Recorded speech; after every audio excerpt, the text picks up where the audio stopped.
I used to believe that people that struggle with perfectionism were strictly overachievers. In my mind, perfectionists were part of the type A crowd, constantly going above and beyond and having their entire lives organized from top to bottom.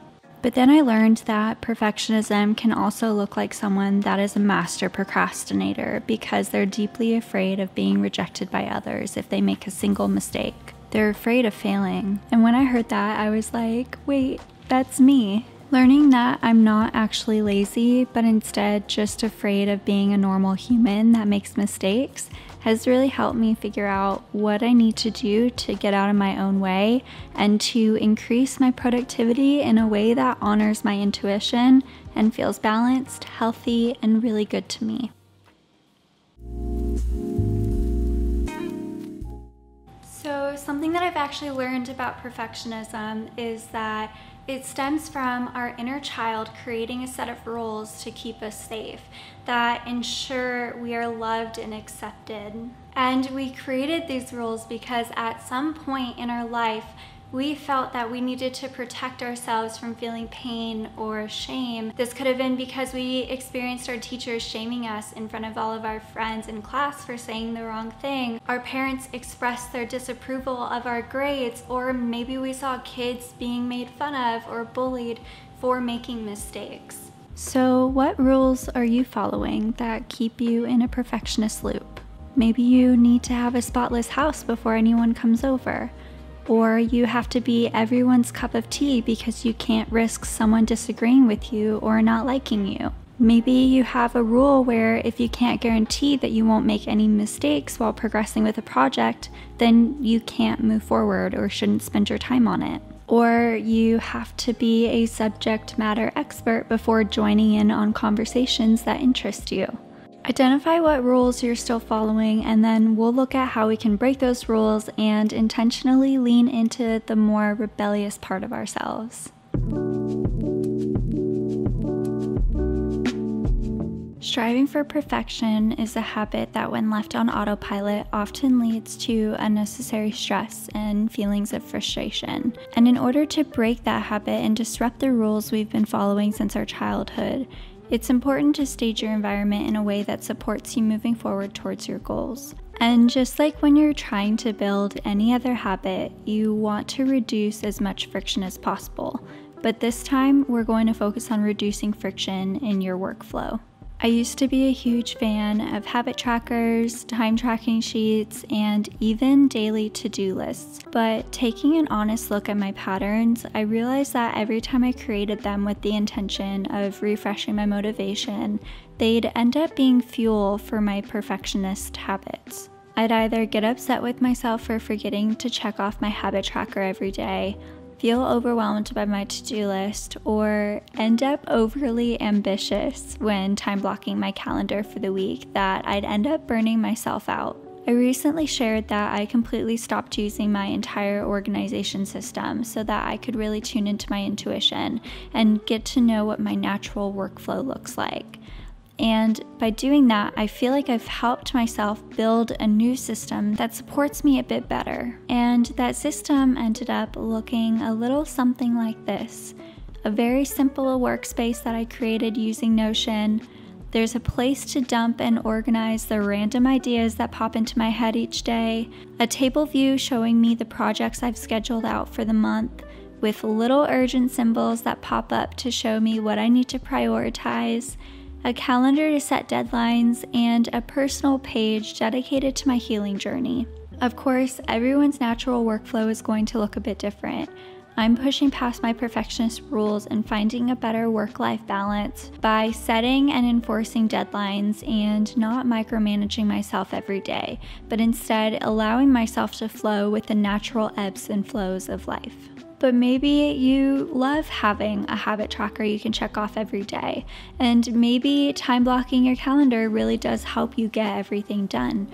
Be patient with yourself as you figure out what system works for you. Just remember to reduce friction in your workflow where you can.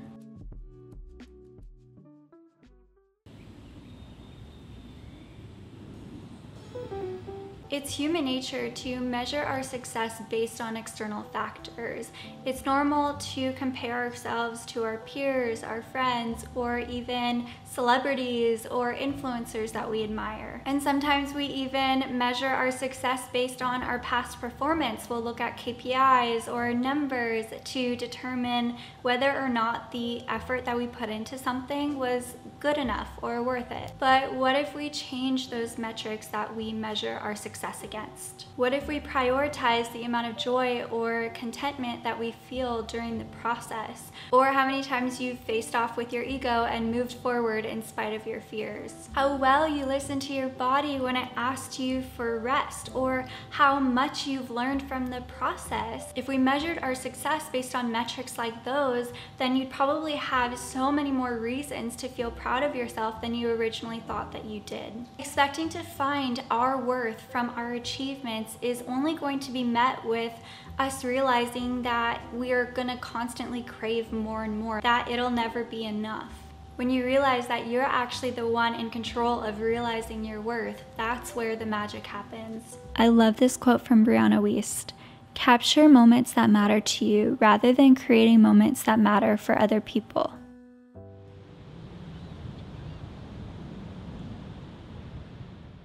You know the phrases that are like, do it right the first time, and first impressions are the most lasting. Those would play on repeat in the back of my mind, putting unnecessary pressure on me whenever I think about starting a new project or starting a new hobby, and would even give me an immense amount of social anxiety. And the thing is, with phrases like that and perfectionism, it's all about trying to gain control. It's us trying to create an image of ourselves that is acceptable and what we believe people will like. And of course we want control. We live in a world that oftentimes feels like its ultimate purpose is to throw us off balance. It's to be expected that that's our first instinct. But when it stops us in our tracks, when it immobilizes us and makes us self-sabotage, that's when we need to learn how to let go of this need for control. The reason why we seek the type of control that perfectionism can give us is because we don't trust ourselves. We don't trust that our good enough is good enough.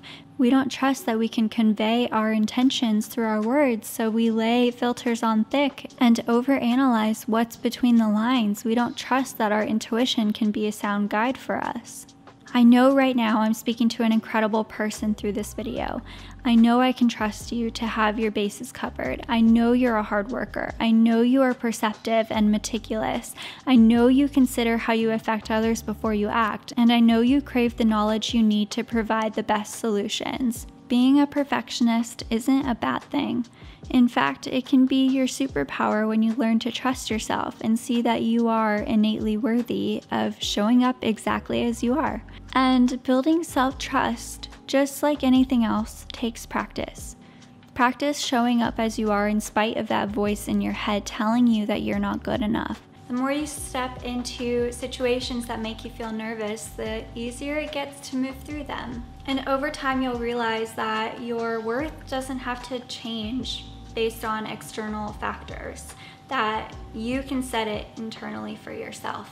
You'll learn how to hit publish even though a part of you just really wants to look at it one more time all the way through to make sure you have every last detail correct. You realize that you can simply focus on your new success metrics instead of striving for perfection, which is actually just an illusion that, again, your inner child created to keep yourself safe.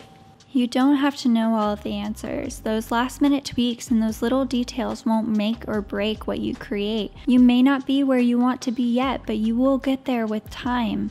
Give yourself permission to show up exactly as you are. I really hope that you found this video on how to be productive as a perfectionist useful. If you did enjoy it, it really does support my channel if you can hit the like button down below, and feel free to subscribe if you feel called to. And like always, I can't wait to spend more time with you in the next video. Bye, my loves.